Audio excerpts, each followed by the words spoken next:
the next day. This time ang igsunan, dalay ko ng Diyos tungod kay dunay mga instrumento ngayong gigamit. Naghatra mga katawhan niya nga naay malubog kasing-kasing. Sa inyong katubangan karon makita ang 5 ka unit sa wall fan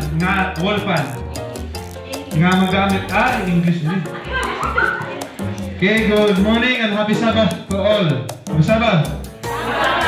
This is a very beautiful Sabbath day. We present to you 5 items of wall fan coming from our donors who have made themselves as instruments of God in sharing their blessings.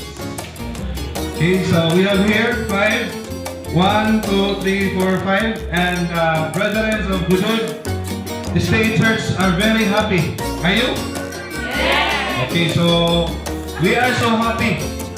To the donors, I would like to read the names of the donors. By the way, we have in the list Sister Annalyn Labounty.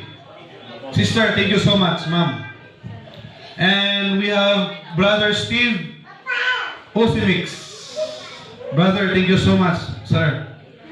And from Amaus family also, thank you so much for the family. We, the elders of this church, are happy, not only the elders, but also with the members of this church.